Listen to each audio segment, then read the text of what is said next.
5 سال بعد اٹلی سے وطن واپس پاکستان پہنچتے ہی اس بدقسمت نوجوان پر اپنے ہی رشتہ داروں نے کلہاڑے سے وار کر دیے۔ اپنی ماں کی قبر سے ہو کر گھر واپس آ ہی رہا تھا، ابھی صرف پاکستان پہنچے 1 دن ہوا تھا، حسد کے مارے، جلن کے مارے، بغض کے مارے رشتہ دار 13 افراد گلی میں کھڑے تھے۔ جیسے ہی اس نے گھر کی دہلیز میں داخل ہونے کی کوشش کی، وہ 13 مسلح لوگ، 13 بدماش، 13 غنڈے اس بدقسمت نوجوان پر حملہ آور ہو گئے۔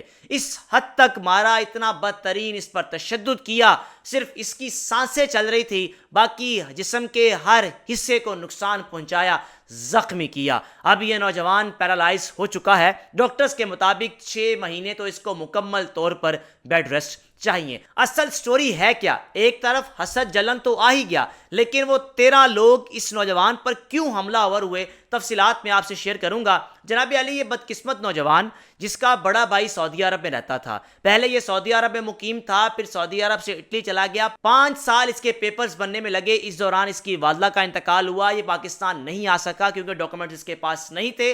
جیسے ہی اس کے ڈاکومنٹس کمپلیٹ ہوئے، یعنی چند روز قبل جب اس کو 5 سال بعد ڈاکومنٹس ملے تو یہ واپس پاکستان آ گیا۔ اس کو نہیں معلوم تھا کہ گھر میں کیا جھگڑے چل رہے ہیں، کیا لڑائی چل رہی ہے۔ ہوا کچھ یوں، جو اس کا بڑا بھائی ہے، اس کی بیگم صاحبہ گھر میں موجود تھیں، اس کا بھتیجا پیدا ہوا تھا، اور اس کی جو بھابھی صاحبہ ہیں وہ ایک گھر کے ایسے کمرے میں موجود تھی جس کمرے میں اس بدقسمت نوجوان کی بہن کا زیور تقریباً 13 تولہ سونے کے قریب موجود تھا۔ اس نوجوان کے باپ نے اپنی بیٹی کا سونا سنبھال کر رکھا ہوا تھا۔ یہ ان کا موقف ہے کہ اس کمرے میں یہی ہماری بہو موجود تھی۔ جس روز اس کا چھلا پورا ہوا، یہ 2 دن بعد سعودی عرب چلی گئی اپنے خاوند کے پاس عمرے کے لیے، لیکن جب یہ گئی ہم نے اپنی اس جگہ پر دیکھا جس جگہ پر 13 تولہ سونا رکھا ہوا تھا، 13 تولہ سونا غائب تھا۔ پھر اس کے بعد پوچھ گچھ کی، سب اکٹھے ہوئے تو بھابھی نے صاف انکار کر دیا، بات پولیس اسٹیشن تک چلی گئی۔ اب جب بات پولیس اسٹیشن تک چلی گئی تو یہ جو نوجوان ہے، اس کے تایابو کی بیٹی تھی جو ان کے گھر میں موجود تھی، اتنے قریبی یہ رشتہ دار تھے۔ جب بات پولیس اسٹیشن تک پہنچی، بڑے بڑے وہاں پہ لوگ آپس میں فیملیز کے جب بیٹھے تو اس کی بھابھی کے گھر والوں نے قسم اٹھا لی کہ ہماری بیٹی نے یہ سونا نہیں چرایا۔ اس نوجوان کے باپ نے کہا کہ کب قسم سے آگے رہ کیا جاتا ہے، جس نے جو بھی کیا ہے اللہ اسے پوچھے گا، ہم آگے مزید بات نہیں کرنا چاہتے۔ اس نوجوان کا جو باپ ہے وہ اپنے ذرائع سے مکمل طور پر انویسٹیگیشن کر چکا تھا کہ سونا چرانے والی کوئی اور نہیں، یہی بھابھی ہے جو اس کمرے میں چھلا اپنا پورا کر رہی تھی،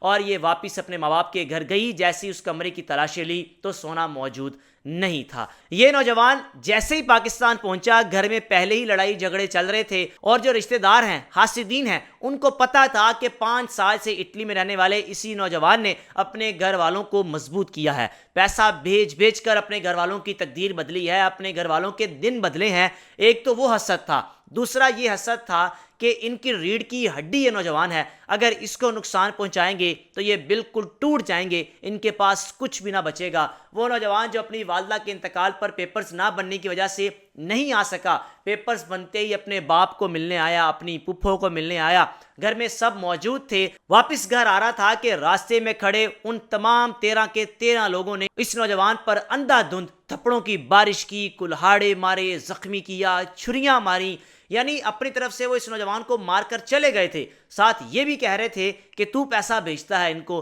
دیکھیں گے تیرے جانے کے بعد کون پیسہ بھیجے گا، کون ان کو سپورٹ کرے گا، انہوں نے ہم سے معافی منگوائی ہے، ہم سے قسم اٹھوائی ہے، ہم تو چیز یہ برداشت کر ہی نہیں سکتے۔ یہ واقعہ پیش آیا یتیم خانہ بند روڈ کے قریب۔ اب مارنے کے بعد، تشدد کرنے کے بعد یہ سب بھاگ گئے۔ ویڈیوز بھی مجھے ایسی موصول ہوئی ہیں جو آپ کو دکھا نہیں سکتا، چیخ و پکار اس میں چل رہی ہے، یہ نوجوان خون سے لت پت ہے، زخمی ہے، زمین پر گرا ہوا ہے۔ پولیس نے بھی اس فیملی کا کوئی ساتھ نہیں دیا۔ ماں باپ کا یہ کہنا ہے کہ پولیس صرف آتی ہے جاتی ہے، اب تک کسی بھی قسم کی کوئی کارروائی نہیں کی گئی۔ یہ نوجوان روتا ہے، چلاتا ہے، بزرگ باپ اس کو واش روم تک لے کر جاتا ہے۔ وہ نوجوان جو کل تک والدین کا سہارا تھا، آج یہ نوجوان اپنے گھر میں بستر مرگ پر ہے۔ وہاں نوکری بھی ختم ہو گئی جہاں پر یہ جاب کرتا تھا۔ ڈاکٹرز کے مطابق 6 مہینے سے پہلے بغیر سہارے کے یہ چل نہیں سکتا، یہ معذور ہو چکا ہے، یہ پیرالائز ہو چکا ہے، اس کو وقت لگے گا ٹھیک ہونے میں، اس لیے صبر شکر کر کے اس نوجوان کو لے کر چلیں۔ یہ نوجوان کہتا ہے کہ میری قسمت ماڑی یا میرے دن برے تھے، میں واپس پاکستان آ گیا، مجھے پتا ہوتا کہ اتنا حسد کرتے ہیں، اتنی جلن رکھتے ہیں میرے رشتہ دار، تو میں کبھی بھی واپس پاکستان نہیں آتا۔ پردیسیوں کی سٹوریز اسی طرح کی ہیں، یا تو یہ حسد کے مارے مار دیے جاتے ہیں، یا پھر زندگی بھر اپنے گھر والوں کو ڈھیروں پیسہ بھیجنے کے بعد جب واپس پاکستان آتے ہیں تو گھر والے ہی ان سے منہ موڑ لیتے ہیں۔ یعنی پردیسی جس کی بھی آپ سٹوری سنیں، دکھوں سے بھری سٹوری ہے، دکھوں سے بھری کہانیاں ہیں پردیسی پاکستانیوں کی۔ اللہ تعالیٰ ان کا حامی و ناصر ہو۔ اللہ تعالیٰ اس نوجوان کو جلد از جلد صحت یاب کرے تاکہ یہ دوبارہ اٹلی جا کر اپنے گھر والوں کے لیے محنت مشقت کر سکے۔ اس کے ہاں اولاد بھی پیدا نہیں ہوئی، شادی کو بھی ایک عرصہ ہو چکا ہے، لیکن بدقسمتی اس نوجوان کی، اس کو حسد، جلن، پیسہ ہی اس کا دشمن بن گیا۔ رائے کا لازمی اظہار کیجیے گا۔ میزبان کو اجازت دیجیے۔ اللہ حافظ۔